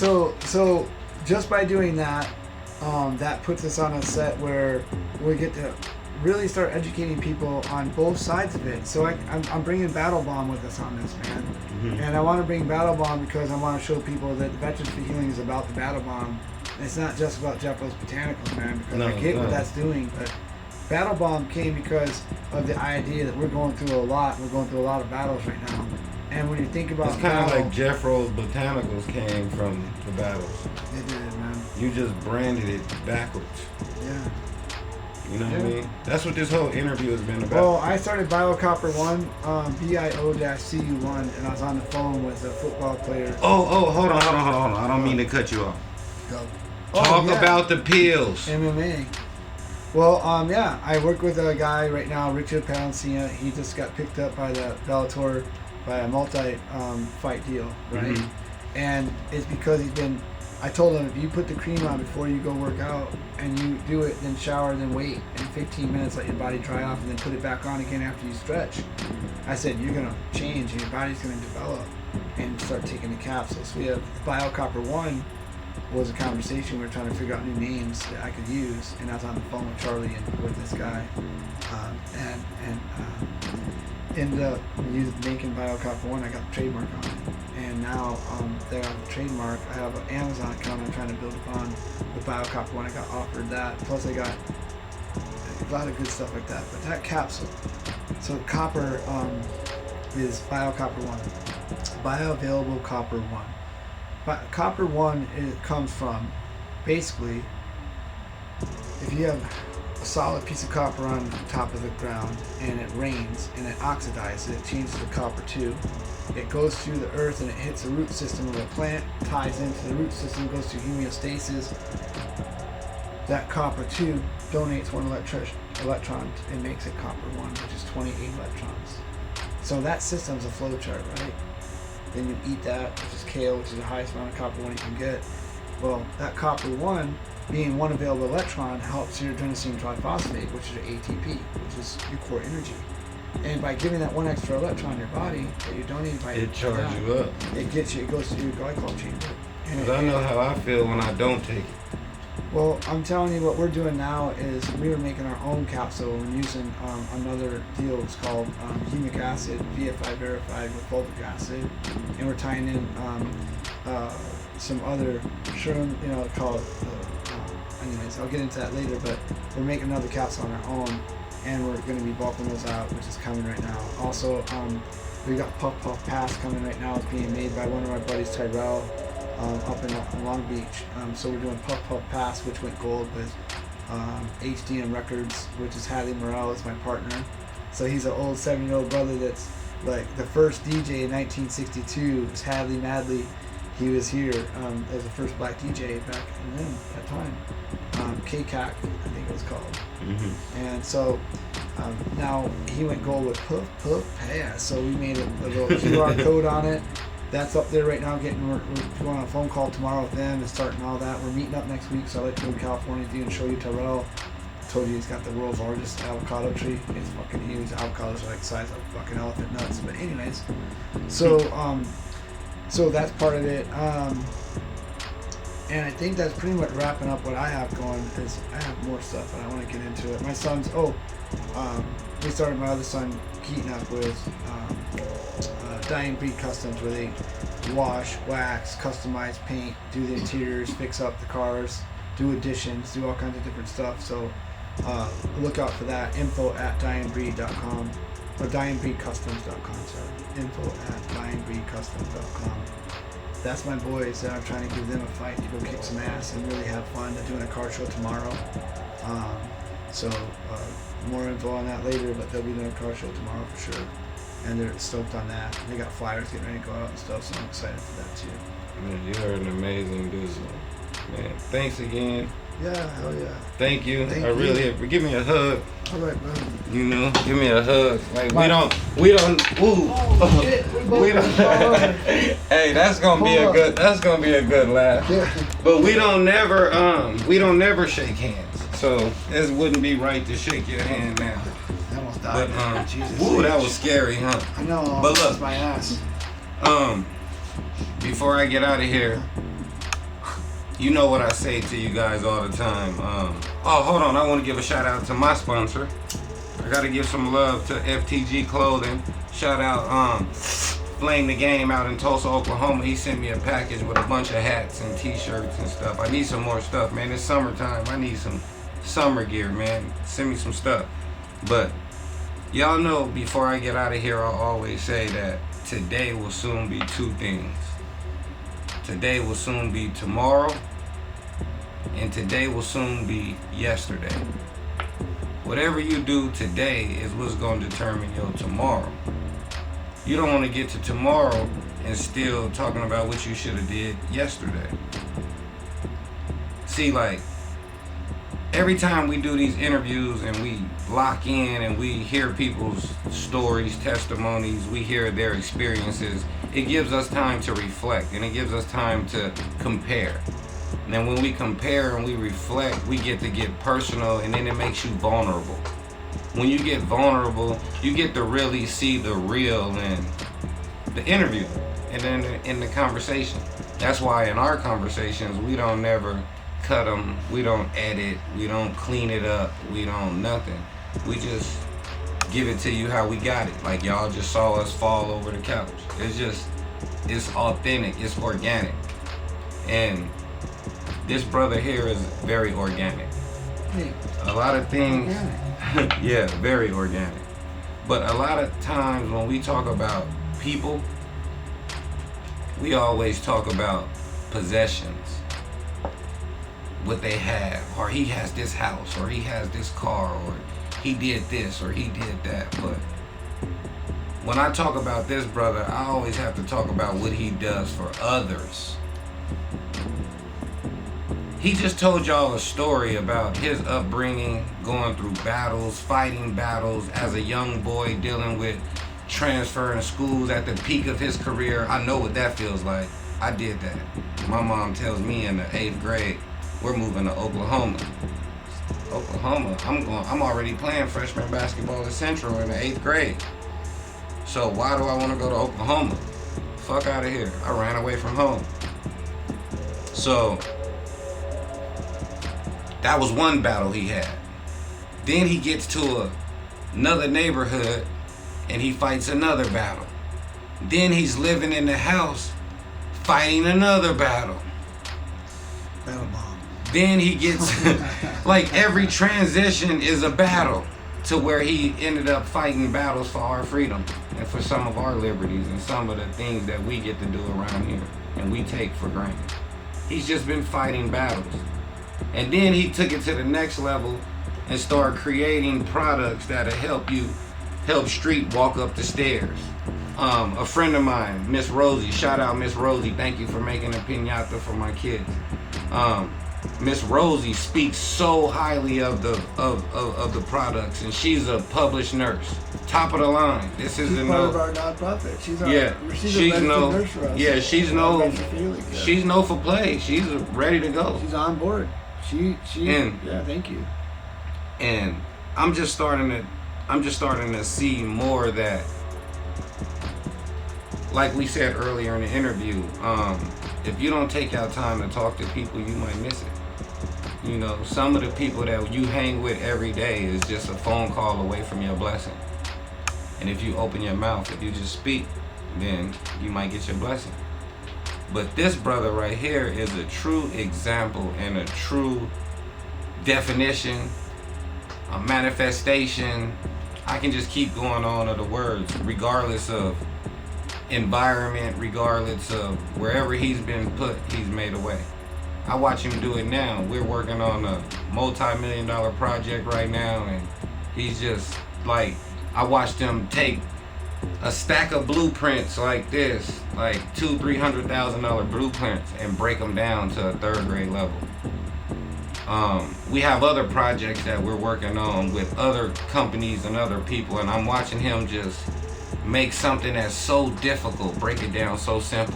We was on his balcony the other night, and he came up with an idea of putting a slide off of the balcony into the pool, but he's just so innovative. There's so many stories that I can tell. He told me of a story of when he was in war, and they were out in the desert and they couldn't take showers, and he made a shower. Like, what if I take these water bottles that we use and do this? And you know, so it's like I'm watching him do that every day, and it's encouraging me to try something. Try it. You know, climb that 15-foot ladder and just try it. He don't care. He'll give me some shit that I shouldn't even have. He say, go try it. You know, and self-esteem, self-awareness, motivation, all of these things go back to what this whole conversation has been about, fighting battles. And the heading of this, when I put it out and promote it, this is the battle of Jefro. His whole life has been a battle. He's still fighting battles. He continues to fight battles. So if you're out there in the world and you're scared, support. Like oh no. That support mechanism. She's a different level. You can't even water her down as a support mechanism. That's lightweight. Like, for real, she changed your whole life, brother. We used to sit around here and drink beers and smoke and chill and just waste time. She came into your life. We've been drinking zeros. We all alcohol free. When I tell people I don't drink, they be like, what? Yeah, we don't get down. We chasing a bag over here. But a lot of these, back to what I was saying. You get stuck. But it goes back to the norms, being a normal. The normal. I call them norms because when you're gonna follow society's every single day rule and you can't break anything, what do you win? So stop. That's why I told my kids, you keep on doing this ballet thing. Don't stop doing the bread and butter right there. But now flourish upon that. Go use that. But now kick some ass with this. Use that strategization. Use the knowledge. One of my barbers in Oklahoma at my barbershop, he called me last night at like 1 a.m. He was like, I'm quitting. Bullshit. He's like, it's not working for me. You have a beautiful shop. Everything here is dope, but it ain't working for me. So I asked him, I said, what have you done to make it work for you? You know what I mean? And it's just crazy because it takes me back to this whole conversation about the battle. Every obstacle that comes in the way, you just shoot them down. It might be hard. Like you said, there's moments your fucking eye popped out of your head. But you didn't say, I'm done, I quit. Like, man, that's what this whole, and this is why I like to do these interviews. Like, I don't give a fuck about the CBD. I don't care about the copper, even though I know that that's the most amazing product that I've ever tried in my life. But you're one of the most amazing people I've ever met in my life. So fuck the product. You could tell me, bro, we cutting trees. Or, bro, we going to go paint lines in the street. Or, hey, bro, we going to Payson. Or, hey, bro, we going to California. Or, hey, bro, we going to... I don't give a fuck. Because I know that you're the point man. That's why you was sent to the point. Yeah, I swear. Like I've never felt that in my life. Man, you imagine walking down a place you've never been to, and all of a sudden some dude running past you like crying, like fuck, you're like, look at it, what the fuck? It's war over there. It's Sergeant Clack. It's my buddy, buddy Sergeant Clack, still with my buddy. He's making all the flags right now and stuff, and he's in there in his own wood shop. He got kicked out because he's too big because he's so.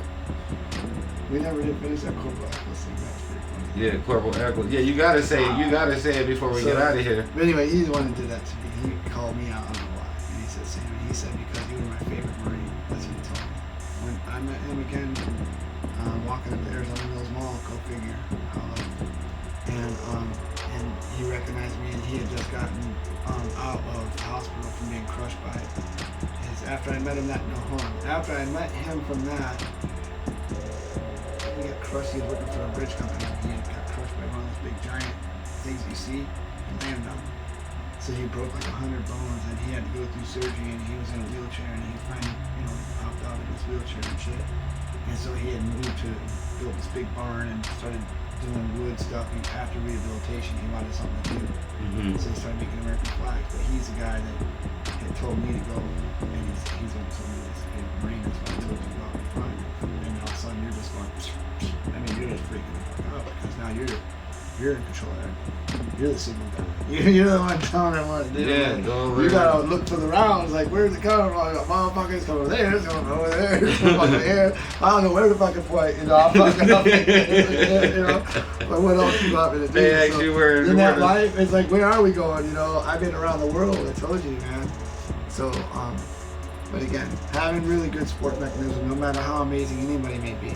If you don't have someone like a Chantel around you that can help you settle your mind and really pushing yourself to a better limit, I'm trying to not. That's why I asked you. Decaf coffee. I only do. Yeah, that's what I'm saying. You don't do nothing no more. But that's why I asked you about her. I remember I told you. I said, "Have you ever dated anyone like her before?" Never. Have you? Like, never in my life. Never. I've never even. Like, when you guys be talking Simply on the amazing. phone, it's just like, I don't know. We It's all like, have our issues, very small. yes, but you guys Very pick up. minute. It's and kind of like, it's communication. And but it's very- organic. It's different. It's true. And it's like love. It's she real, could it's finish love. her sentences. I love it. Like, if you guys were, like, let's say for We're both example, Tauruses. She's Yeah, but let's- 420, 517. but, So but let's say for example, you guys were like a poker team that was scamming the casino, we already right? did it at Talking Stick. See what I'm saying? $10,000. You bro. see what I'm saying? Talking Stick, don't hear this. But I'm kidding. you two would know how to do whatever without even saying whatever. Yeah, it's pretty Like cool. I'm just saying the chemistry, the connection. Like, you guys would already know what to. It would just be crazy. But let's get out of here, bro. It's hot. We had to turn the AC off so we can have this good interview. I think I got enough. You told me your whole story. You're a fucking dog. You're a badass. I like when you say it. I'm badass. He tells people this. Like, we don't even know these people. We on the site and we have different diesel drivers and contractors, and he'll tell these people, I'm fucking badass. So I can. All right, real quick, Corporal Eccles. He's out there in front of this parade deck. I'm in Fox Company 29, and he's out there going, arr, arr, and I run up to him. I'm like, what are you doing? He goes, I'm getting ready for reveille. And he's like, you gotta come deep with it. You gotta bring it in. And he does this bark, you know, this real loud bark, and it echoes across the thing in Reveille. You know, and he's like, arr. So he's huge, big muscle kind. I'm a little tiny 150, 60-pound guy. And I'm right next to him like a little dog trying to do arr, arr. And I just keep going. He's laughing at you, dumbass, arr, you can't get it. You gotta go deeper. So then I finally get it one day, and we both nailed it. Basically, a real ooh-rah, like on my license plate. Ooh-rah. It's not oh-rah, it's ooh-rah. And it goes like this. And that's a bark. And that's Jefro Kush. And we out. Peace.